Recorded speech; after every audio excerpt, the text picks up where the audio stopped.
The Trump administration is now committing war crimes that are so indefensible that even the guy responsible for making the torture of prisoners at Abu Ghraib possible is now speaking out against them. John Yoo may or may not look familiar to you depending on how much of a political nerd you are, but I guarantee you are familiar with his work, or at the very least, you're familiar with the consequences of his work. Yoo was a part of the George W. Bush administration where he famously helped Dick Cheney build out a little thing called the unitary executive theory.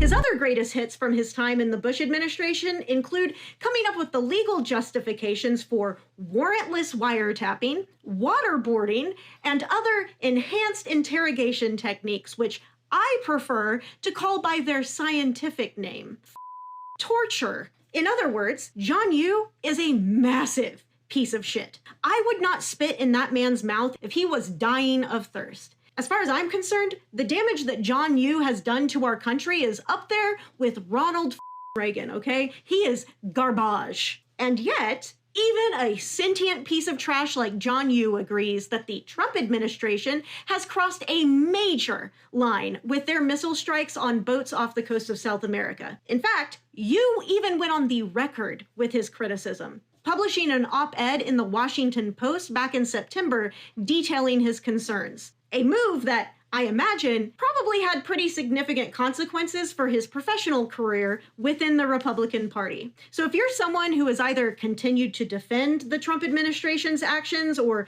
you've simply chosen to look the other way and pretend you haven't noticed that they're committing literal war crimes, this is your sign that you might want to reconsider taking that position, friend. After all, do you really want to be the person who was on the wrong side of history when even John Yoo took the right stance for once?